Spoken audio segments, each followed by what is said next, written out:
E aí, pessoal, hoje vamos falar do quarto episódio da segunda temporada de His Dark Materials. Eu tô bem animada pra falar desse episódio, não posso opinar por quem não lê os livros, mas pra quem lê os livros, talvez ele tenha sido o melhor da série até agora.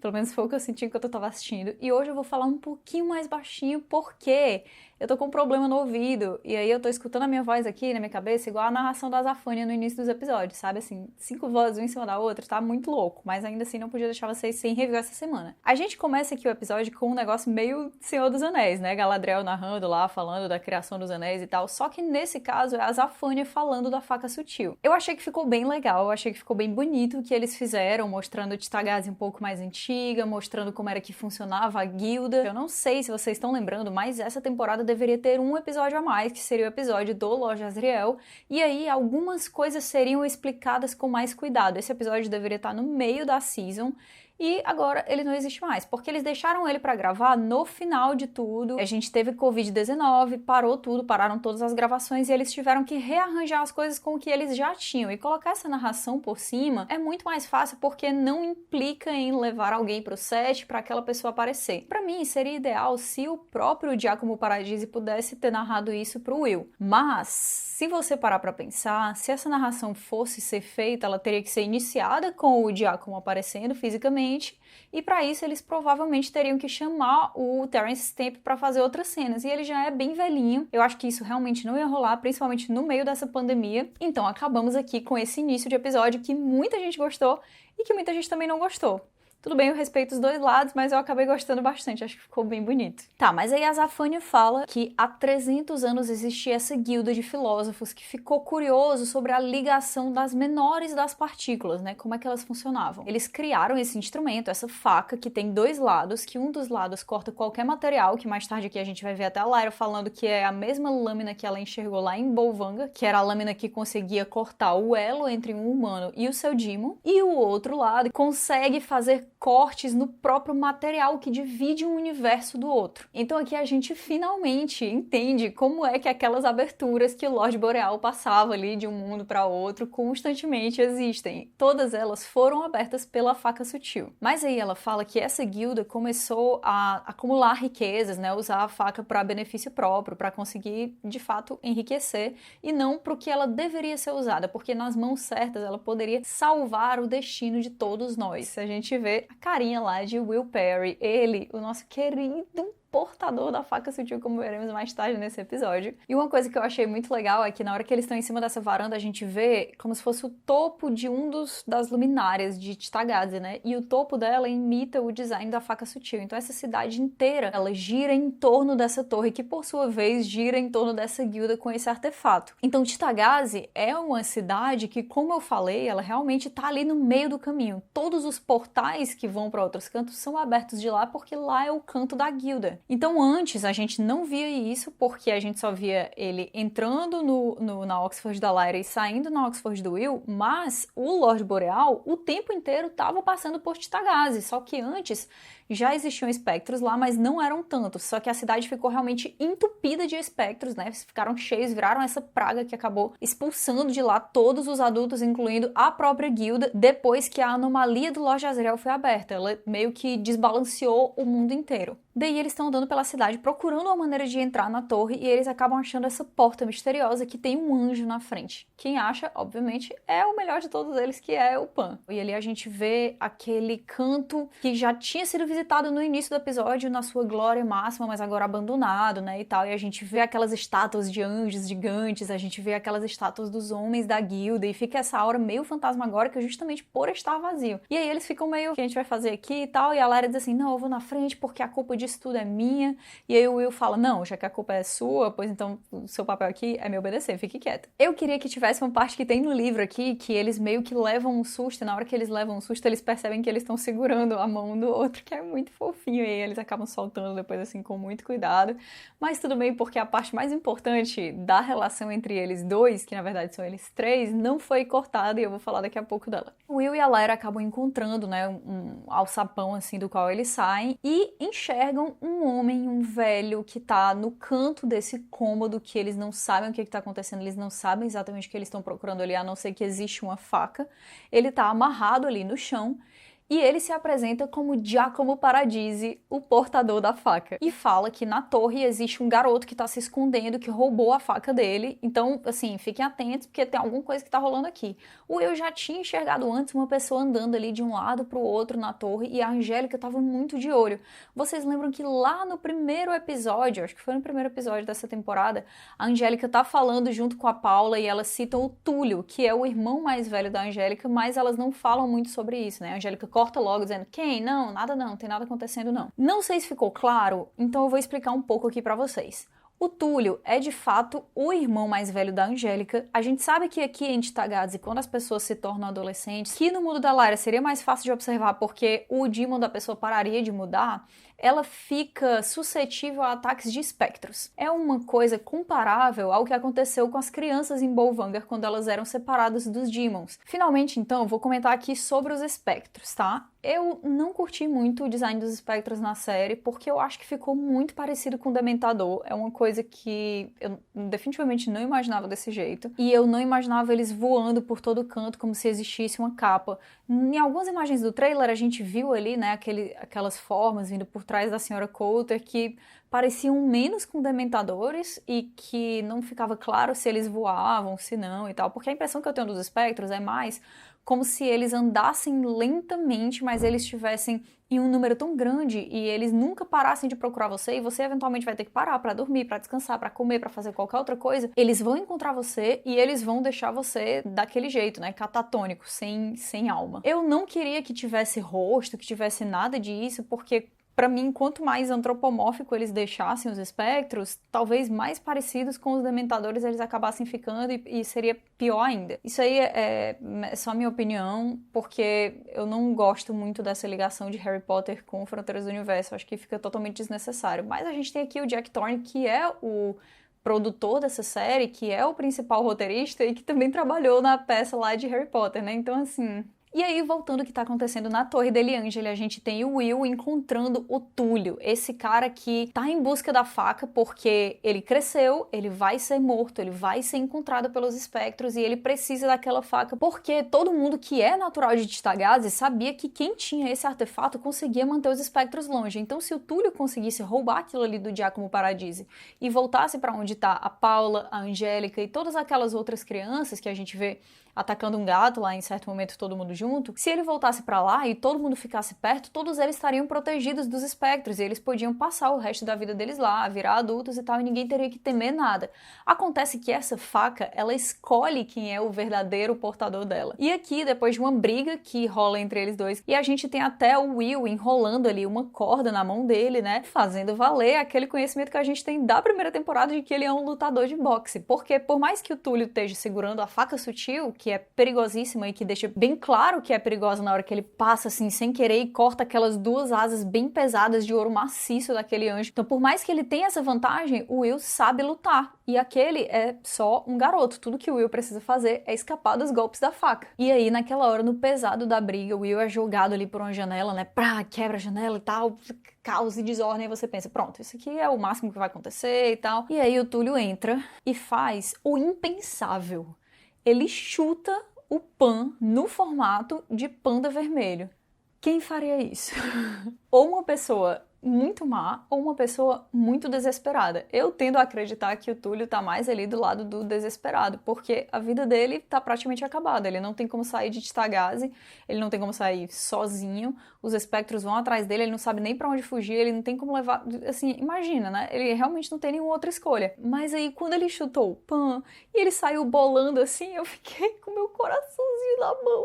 Aí a Lyra deita, né, tipo, em muita dor, eles gritam e o Will começa a pegar pesado. Meu amigo, ó, agora você foi longe demais. E novamente, quando a gente pensa que o pior já passou, o Túlio faz assim e a gente só vê ali uns pedaços da corda que vão voando e mal sabemos que junto com os pedaços da corda vão também 2 dos dedos de nosso querido Will Perry. Durante todo esse processo, o Giacomo tá só assim, briga aí, caraca, não sei o que e tal. E aí a gente, né, acaba vendo ali os dedos do Will cortados.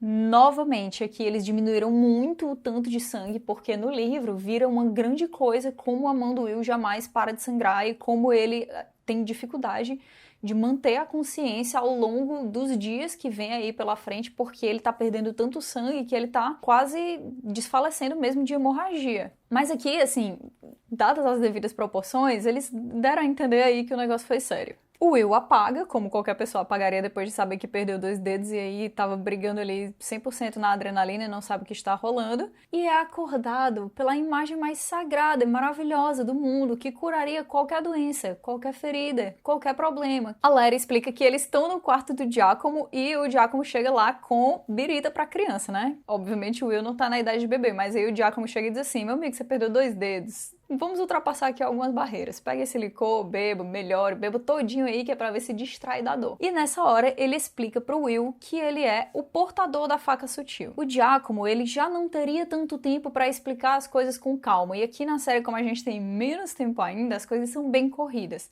Mas aí ele fala pro Will que ele é o novo portador da faca. E o Will fica tipo, não sei nem o que tá acontecendo, o que o senhor tá querendo dizer com isso. E ele tira a luva dele. Também não tem esses 2 dedos. Essa é a marca do portador. Ele explica um pouquinho sobre como funcionam os 2 gumes da faca, a Lyra comenta aquele negócio de Bolvanga, e o Will tá meio tipo, eu não sei o que esse velho tá falando, eu não sei o que tá acontecendo aqui, mas tudo bem, vamos escutar ele, né? E o Giacomo explica pra ele que aquela faca consegue cortar portais entre dimensões, entre universos. Só que ele diz que pra isso o Will precisa colocar a mente dele na ponta da faca, e mais uma vez a gente entra nesse mesmo estado que a gente vê a Lyra tentando entrar para ler o aletiômetro e a Mary Maloney também tentando alcançar, né, esse nível de zen espiritual aí para conseguir se comunicar com aquelas coisas, para conseguir operar esses artefatos. E o Will não consegue se concentrar para fazer aquilo, imagina de primeira, né, ele que acabou de ter 2 dedos decepados, que tá em uma dor absurda, assim, foi cortado pela lâmina mais afiada do mundo. Ele meio que desiste, senta ali na cama, deixa aquilo ali para lá, coloca a mão dele ali para frente e nesse momento temos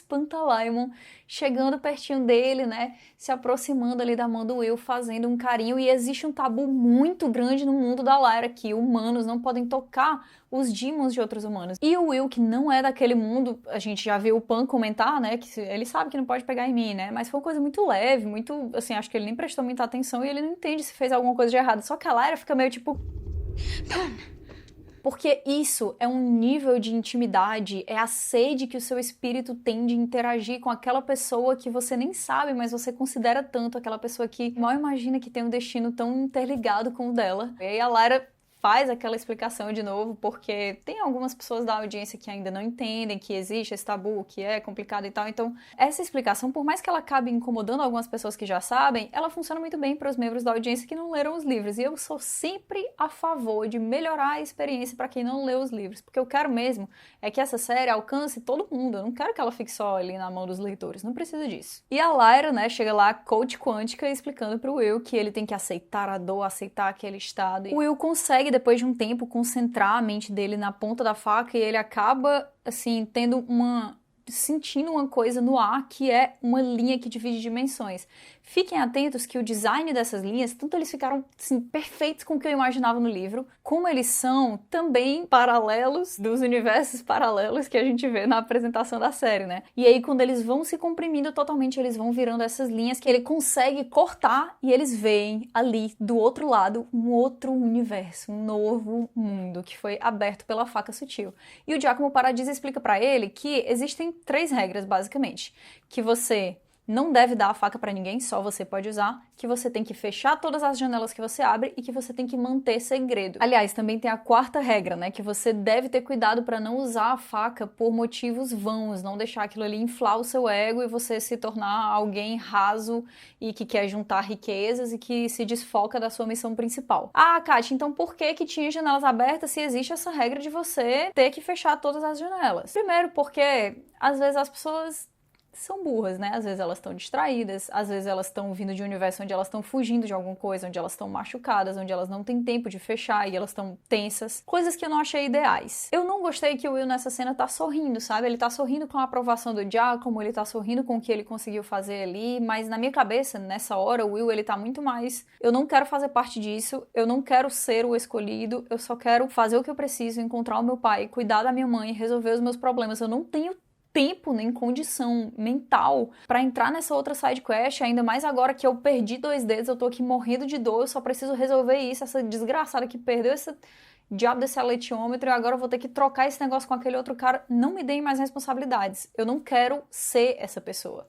Só que aqui na série ele sorri, ele fica feliz pelo que ele consegue conquistar, pelo que ele consegue fazer, pela felicidade do próprio Giacomo, da própria Lyra de achar aquilo ali tudo muito legal. E tudo bem, isso aí é só eu sendo nojenta e implicando com pequenos detalhes. E aí aquele senhorzinho adorável que não poderia não ser adorável, não poderia não ser perfeito, afinal interpretado pelo Terence Stamp, fala que o Will é um garoto bom, que ele tem um propósito, que ele conseguiu aprender aquilo ali muito mais rápido do que o próprio Giacomo. E aí ele até fala assim, eu não sei por que você foi escolhido se é só uma criança, você nem sabe o que tá acontecendo, mas a faca sabe quem ela escolhe para ser o seu portador.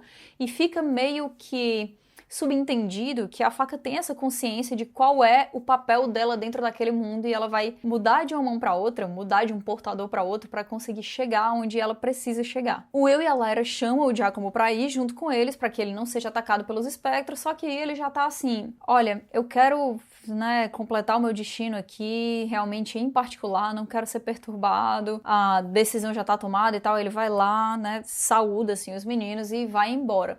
O Giacomo, ele já perdeu todos os outros companheiros dele da guilda, a maior parte deles morreu, a outra parte deles fugiu, tudo que ele fazia parte ali acabou, ele não tem mais muita coisa para viver, ele tava indo adiante porque ele era o portador da faca e ele sentia que ainda existia essa missão. Só que essa missão foi completa uma vez que o artefato foi parar na mão do Will. Então tudo que ele quer é assim, chega. E a gente vê mais tarde ele tomando uma garrafinha de veneno para que ele não seja atacado pelos espectros, Porque ele não quer morrer pelos espectros. Eu gostei da cena que ele bebe o veneno e que o espectro tá chegando para atacar ele, mas depois ele acaba percebendo que já nem tem nada mais ali para atacar. E encerrando esse núcleo, eles, enxergam ali realmente aquela forma estranha e transparente subindo ali, que eu fiquei até um pouco confusa, não queria que o Will nem a Lyra tivesse nenhuma capacidade de notar espectros de nenhuma maneira, não acho que deveria acontecer aqui. E vemos o Túlio, que foi retirado da torre, que ia ficar ali só se fosse pra morrer mesmo e resolve tentar alguma coisa, tentar ir atrás da família dele. E a gente escuta a voz das meninas dentro, existe essa coisa do desespero, ele sabe que vai morrer e, de fato, ele acaba encontrando e é atacado por um espectro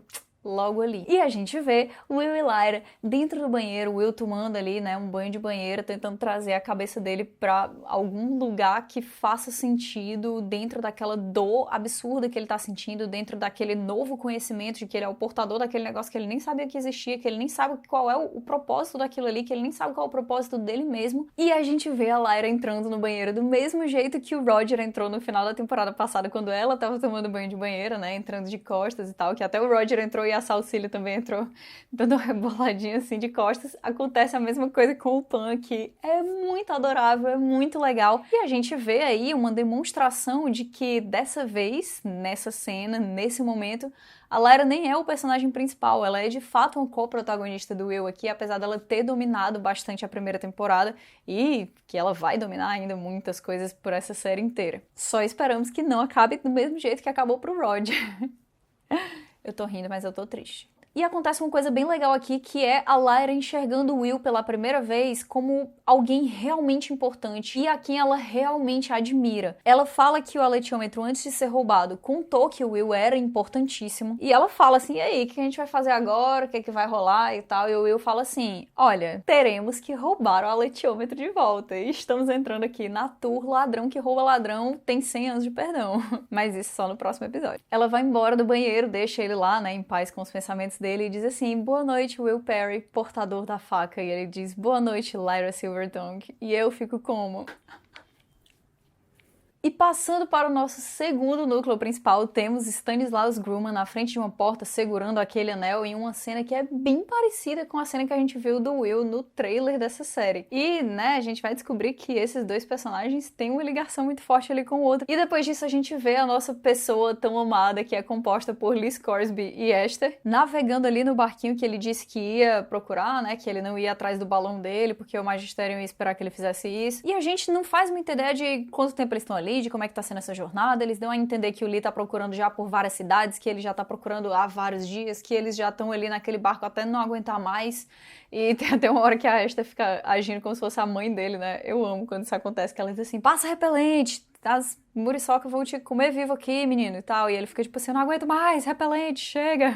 Aí eles atracam o barco e a gente vê Cyan Kotor pela primeira vez, a Demon do Stanislaus Grumman. E quando ela abre a boca pra falar, que voz familiar, que voz é essa? É a voz de Fleabag, Phoebe Waller-Bridge.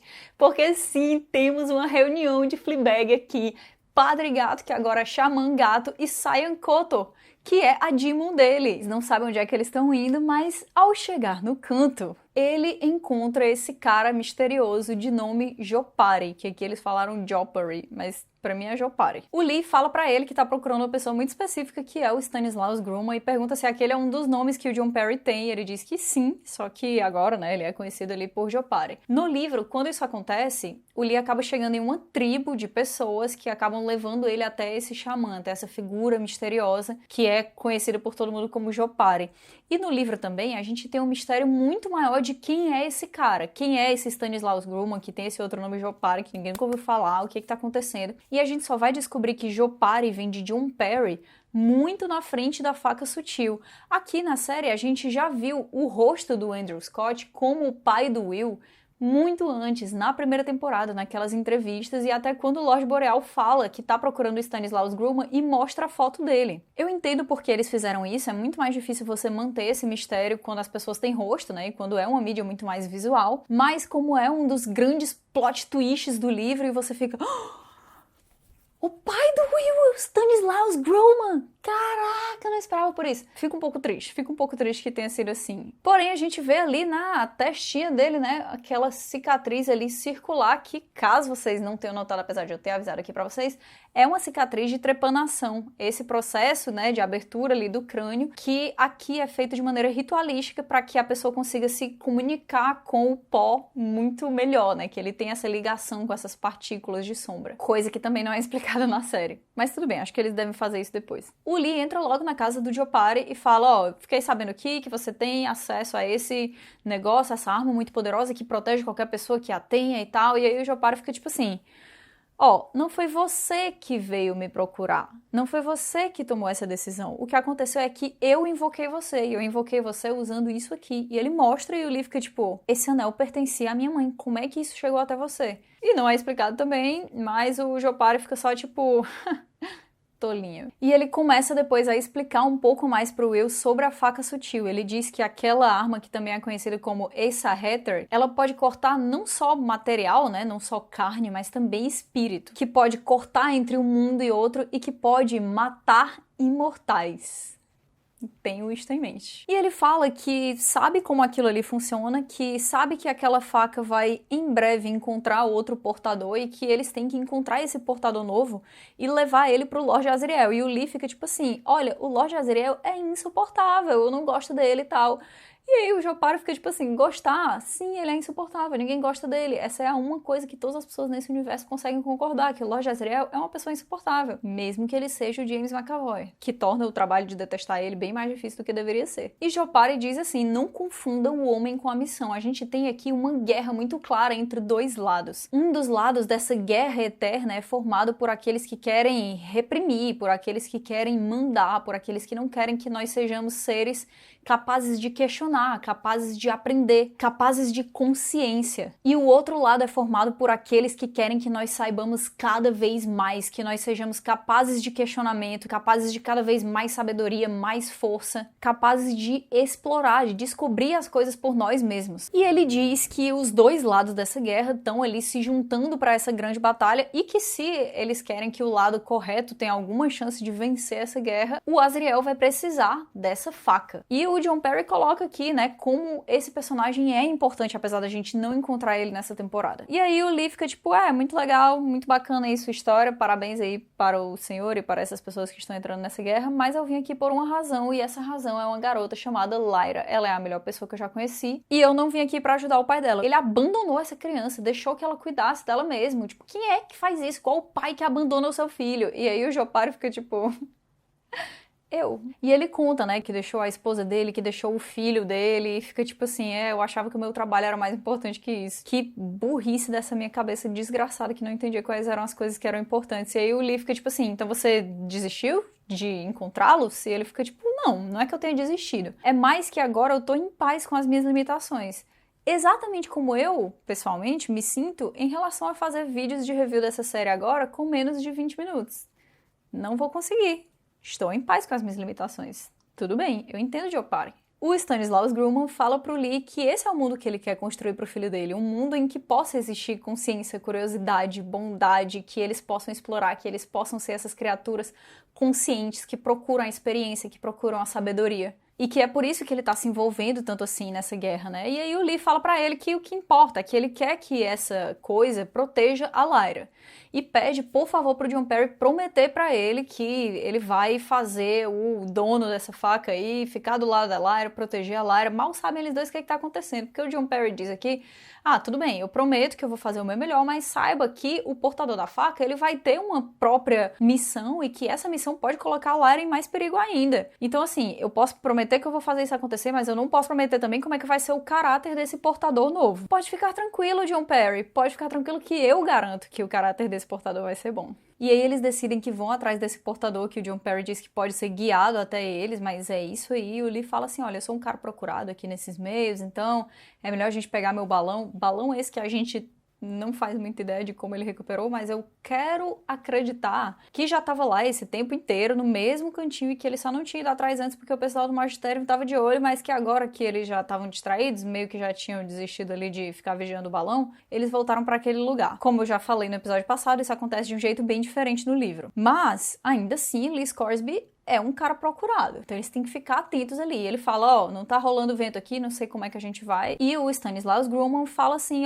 pode ficar tranquilo que dos ventos cuido eu. E ele entra ali naquela pose de xamã, né, coloca o gorro dele, começa a fazer umas coisas muito loucas lá, umas magias muito malucas, e a gente vê o balão sendo carregado pelo vento, como a gente já tinha visto antes, ele sendo carregado por um vento estranho para uma cidade onde Lee e Hester nem iam originalmente, e acabaram indo parar lá. Ou seja, tinham de fato sido invocadas pelo Dr. Stanislaus Grumman. Passamos agora para o nosso terceiro núcleo desse episódio, formado por Mary Malone e qualquer outra pessoa com a qual ela entra em contato. A gente acaba vendo ali que o Oliver Payne, que é o companheiro de pesquisa da doutora Mary Malone, está conversando com ninguém menos que Lord Boreal. Fica meio que subentendido que o Boreal, né, naquele caso o Charles Latrom, já tinha conversado com o Oliver antes e que estava meio que numa história aí de talvez patrocinar a pesquisa deles, impedir que ela seja fechada, né, que ela seja parada. Como várias vezes a gente já viu a Mary comentando que se eles não conseguissem um patrocinador, que se eles não conseguissem verba, teria que parar tudo aquilo ali que eles estão tentando estudar. E quando ele entra pra conhecer Mary Malone, ela fica tipo, quem é esse? O que tá rolando? E ele diz assim, não, tudo bem, pode ficar tranquilo, não precisa ter vergonha, tudo bem você ter dormido aqui. Eu admiro uma mulher que tem uma boa ética profissional. Aí ele faz assim pra cumprimentar ela e ela fica tipo... Porque o Lorde Boreal vem de um mundo onde mulheres não têm direito de fazer nada, elas não têm direito de pesquisar, elas não têm direito de ser cientistas, comandar um departamento de pesquisa. Isso é completamente surreal para ele, mas ele tenta colocar uma naturalidade, ele tenta fingir que enxerga ela como uma pessoa profissional, como alguém igual a ele. Então já começa ali com o pé esquerdo e fica tudo muito pior quando o Charles Latrom começa a falar que eles fiquem atentos àquilo que pode ser muito bom, que pode ser revolucionário e que pode até rolar, quem sabe, o investimento do Departamento de Defesa. E a Mary Malone nessa hora fica tipo, o quê? Departamento de Defesa? Não, fora daqui, saia da minha sala. Pra quem não entendeu por que isso aconteceu, é porque se você tá falando da consciência dessas partículas, da ligação que elas têm com a consciência humana, ela fica imediatamente preocupada que o Departamento de Defesa, ao entender do que se trata aquela pesquisa, se eles fossem a instituição que financia tudo aquilo, eles usassem aquele conhecimento para tentar controlar as pessoas. E isso é uma coisa que ela não consegue aceitar. Aqui ela expulsa o Lorde Boreal imediatamente da sala, fica pé da vida ali com o que tá acontecendo. E eu acho que vocês lembram que a Lyra tinha falado antes pra ela fazer a máquina funcionar com palavras, né? No livro isso tudo é feito por meio de texto e ela fala que nem configurou a máquina pra ter formatação de texto, pra funcionar desse jeito, mas ela simplesmente funciona por algum motivo misterioso. Só que hoje em dia a gente vive na época da... Nem vou falar o nome dela alto aqui, senão ela vai escutar. Então, aqui a comunicação acontece por voz. No começo eu achei um pouco brega isso, mas depois eu aceitei que que funciona melhor, entendeu? Você deixar essa parte dramática ali só com as palavras aparecendo é um pouquinho difícil mesmo. Mas Mary Maloney está se comunicando com as partículas de sombra e ela pergunta, vocês são a mesma coisa que o pó da Lyra? E as sombras dizem, sim. Vocês são conscientes? E as sombras dizem, evidentemente, né? Senão não estaremos conversando aqui com vocês. E ela diz assim, então quer dizer que a mente que tá respondendo essas perguntas não é humana, né? E as sombras respondem que não. Acabam revelando, então, ali que elas são anjos. Sim, anjos. Que estão conversando com aquela mulher que é uma ex-freira, que teve a sua fé completamente abalada por coisas que aconteceram na vida dela. E ela diz assim, então quer dizer que matéria escura é o que nós chamamos de espírito? E o que é respondido ali por aquela voz que é da Zafânia, e que é exatamente como eu estou escutando a minha voz nesse momento com o meu ouvido problemático, é que em relação ao que nós somos, espírito, mas em relação ao que nós fazemos, matéria. A Mary Maloney pergunta, quer dizer que vocês sempre estiveram aqui? E a voz responde, sim, nós estivemos aqui estimulando, guiando, construindo, né, fazendo. E a Mary fica assim, quer dizer que os anjos interviram no processo de evolução humana? E a voz diz que sim. E a Mary fica, mas por quê? E a voz responde, Vengeance. Esse episódio deveria ter acabado nesse momento. É o momento mais louco, mais tenso, mais incrível. Eu fiquei assim, caraca, finalmente estamos entrando no que His Dark Materials é. A gente tá começando a entender o que tá acontecendo aqui. O que se trata essa guerra? Quem são essas partículas? Do que é que esse universo é formado? Qual é a proporção que essa história vai tomar? Essa é a proporção que essa história vai tomar. Anjos estão interferindo no processo de evolução humana porque eles estão, de alguma maneira, por algum motivo, buscando vingança por alguma coisa que aconteceu. E o final dessa conversa não acontece aqui, eu imagino que eles vão colocar lá no próximo episódio, mas essa foi a parte da Mary, pra mim deveria de fato ter acabado aqui, é o cliffhanger perfeito pro próximo episódio. Mas nós temos ainda 2 núcleos aqui, um que eu vou falar rapidinho, que é da Sra. Coulter com o Lorde Boreal. Eles se encontram, fica aquele climinha de paquera, o Lorde Boreal claramente quer pegar a Sra. Coulter, a Sra. Coulter fica naquela vibe de, vamos fingir que você vai mesmo me pegar, até você me dar o que eu quero. E o Lorde Boreal explica que tem a Lyra, né, que encontrou ela e que tem uma coisa que é muito importante dela e que ela vai voltar pra devolver o negócio. E a Sra. Coulter fica tipo assim, meu amigo, você então fez uma armadilha pra ela, você entende que a Lyra é o tipo de pessoa que escapa de armadilhas, né? E ele fala desse outro mundo, dessa outra Oxford, e a Sra. Coulter fica tipo assim, tudo bem, Carlo, então me leve pra esse outro mundo. O mundo ideal. Começa a tocar atrás. Não começa, mas poderia. E o último núcleo que nós temos aqui é o núcleo das feiticeiras, que mais uma vez estão provando pra gente que são praticamente incapazes de ter um diálogo normal em um lugar que não pareça necessariamente um clipe do Evanescence. Mas, pelo menos dessa vez, elas estão bravas ali, né? Tem coisa que vai rolar. Milhares de bruxas morreram, que a Ruta Skadi tá se sentindo super culpada. Não sei como é que essas milhares de bruxas morreram, porque elas são super overpower aqui na série, como é que elas não conseguiram escapar daquele ataque de bombas, eu realmente não entendo. Foi uma coisa que ficou muito pouco clara. Mas temos aqui Serafina Pekkala, pé da vida, decidida, vai fazer acontecer. Eu não queria que precisasse de uma coisa nesse nível, desse tamanho, pra ela resolver atravessar para outro mundo ali. Mas assim, tudo bem, sinceramente, eu só quero que as feiticeiras encontrem alguma relevância aqui nessa série. Fico muito feliz que elas finalmente tenham resolvido fazer alguma coisa juntas, tá? A gente vê elas chegando perto dos dirigíveis do Magisterium, que estão ali perto da anomalia que foi aberta pelo Lorde Azriel, porque eles estão protegendo aquele lugar. Estão protegendo aquele lugar de curiosos, de eventuais exploradores, de pessoas que possam passar aquilo ali e acabar provando que é verdade algo que é considerado uma blasfêmia pelaquela instituição. E elas entram nesses dirigíveis, mais uma vez a gente tem uma cena super overpower, mas que é visualmente bem legal, né, ali, da Serafina matando, cara, todo mundo de dentro de um dirigível. Parece que cada feiticeira vai pra um deles, assim, elas simplesmente varrem ali o magistério inteiro e acabam atravessando, entrando pra outro lugar. E com isso, nós acabamos esse que é o episódio mais denso em material. Nos próximos episódios dessa temporada, quer dizer, a gente só tem agora os 5, 6 e o 7, são 3 episódios. Acredita no que eu vou dizer, não tem como esses 3 episódios serem lentos, porque agora a gente chegou na parte que normalmente eu não posso falar para as pessoas sobre o que fala His Dark Materials quando eu tô tentando indicar os livros, porque eu fico super tentando não dar spoiler, né? Mas o que eu quero dizer é o seguinte, cara, se liga, tá rolando uma guerra entre consciência e ignorância. A igreja desse universo tá puta porque ela quer controlar o pensamento das pessoas, que eles nem sabem o que vai acontecer entendo que vocês também não sabem o que vai acontecer ainda, mas acredita quando eu digo que vão ser coisas grandes. Nós teremos um final de temporada bem grande daqui pra frente. Se preparem, porque agora semana a semana vai ser tiro, porrada e bomba. Dito isto, eu preciso acabar esse vídeo que agora tá com, sei lá, cara, 2 horas de bruto, né? Vou descansar minha voz, vou tomar um remédio pra dor de cabeça e vou partir para a edição para que esse vídeo consiga chegar até vocês amanhã. Mas por hoje, vou ficando por aqui e a gente se encontra na próxima. Tchau, tchau!